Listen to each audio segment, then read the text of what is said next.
بسم اللہ الرحمن الرحیم. شروع اللہ کا نام لے کر جو بڑا مہربان نہایت رحم والا ہے. بکھیرنے والی ہواؤں کی قسم جو اڑا کر بکھیر دیتی ہیں، پھر پانی کا بوجھ اٹھاتی ہیں، پھر آہستہ آہستہ چلتی ہیں، پھر اس چیز کو یعنی بارش کو تقسیم کرتی ہیں کہ جو وعدہ تم سے کیا جاتا ہے وہ یقیناً سچا ہے، اور انصاف کا دن ضرور واقع ہوگا. اور آسمان کی قسم جس میں کئی رستے ہیں کہ اے اہل مکہ تم ایک اختلاف والی بات میں پڑے ہوئے ہو. اس سے یعنی عقیدہ آخرت سے وہی پھرتا ہے جو اللہ کی طرف سے پھیرا جائے.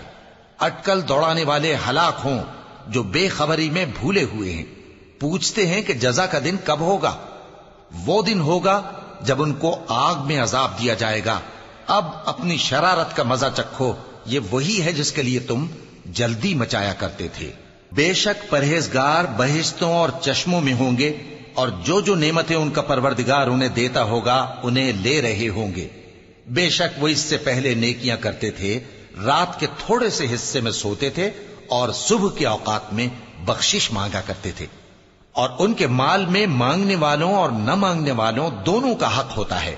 اور یقین کرنے والوں کے لیے زمین میں بہت سی نشانیاں ہیں اور خود تمہاری جانوں میں. تو کیا تم دیکھتے نہیں؟ اور تمہارا رزق اور جس چیز کا تم سے وعدہ کیا جاتا ہے آسمان میں ہے. تو آسمان اور زمین کے مالک کی قسم، یہ اسی طرح قابل یقین ہے جس طرح تم بات کرتے ہو. اے نبی، کیا تمہارے پاس ابراہیم کے معزز مہمانوں کی خبر پہنچی ہے؟ جب وہ ان کے پاس آئے تو سلام کہا. انہوں نے بھی جواب میں سلام کہا. دیکھا تو ایسے لوگ کہ نہ جان نہ پہچان. پھر وہ اپنے گھر جا کر ایک بھنا ہوا موٹا بچڑا لائے اور کھانے کے لیے ان کے آگے رکھ دیا. کہنے لگے کہ آپ تناول کیوں نہیں فرماتے؟ اور ان سے خوف محسوس کیا. انہوں نے کہا کہ خوف نہ کیجئے، اور ان کو ایک دانشمند لڑکے کی بشارت سنائی. تو ابراہیم کی بیوی چلاتی آئیں اور اپنا منہ پیٹ کر کہنے لگیں کہ ایک تو میں بڑھیا، اوپر سے بانجھ. انہوں نے کہا تمہارے پروردگار نے یوں ہی فرمایا ہے، وہ بے شک صاحب حکمت ہے، خبردار ہے. ابراہیم نے کہا کہ فرشتو، اب تمہارا اصل کام کیا ہے؟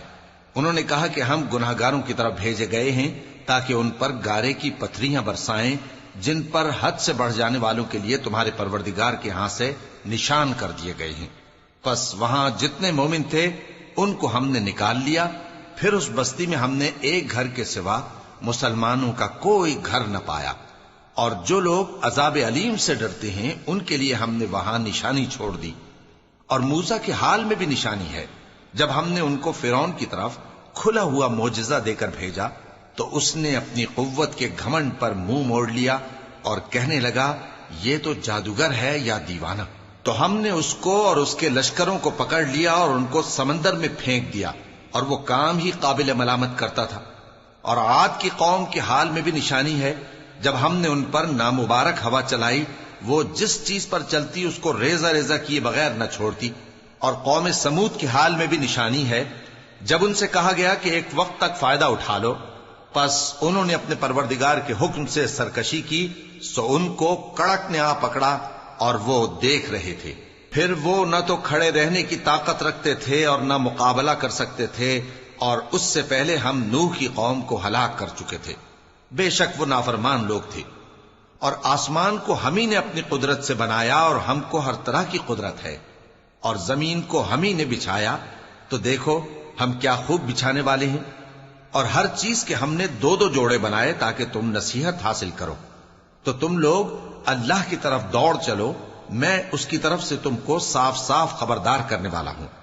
اور اللہ کے ساتھ کسی اور کو معبود نہ بناؤ، میں اس کی طرف سے تم کو صاف صاف خبردار کرنے والا ہوں. اسی طرح ان سے پہلے لوگوں کے پاس بھی جو پیغمبر آتا تو وہ بھی اس کو جادوگر یا دیوانہ کہتے. کیا یہ لوگ ایک دوسرے کو اسی بات کی وصیت کر مرے ہیں؟ نہیں، بلکہ یہ شریر لوگ ہیں. تو اے نبی ان سے منہ موڑ لو، تم کو ہماری طرف سے ملامت نہ ہوگی. اور نصیحت کرتے رہو کہ نصیحت مومنوں کو نفع دیتی ہے. اور میں نے جنوں اور انسانوں کو اسی لیے پیدا کیا ہے کہ وہ میری عبادت کریں. میں ان سے رزق تو نہیں مانگتا اور نہ یہ چاہتا ہوں کہ وہ مجھے کھانا کھلائیں. اللہ ہی تو سب کو رزق دینے والا ہے، زور آور ہے، مضبوط ہے. سو کچھ شک نہیں کہ ان ظالموں کے لیے بھی عذاب کی نوبت مقرر ہے.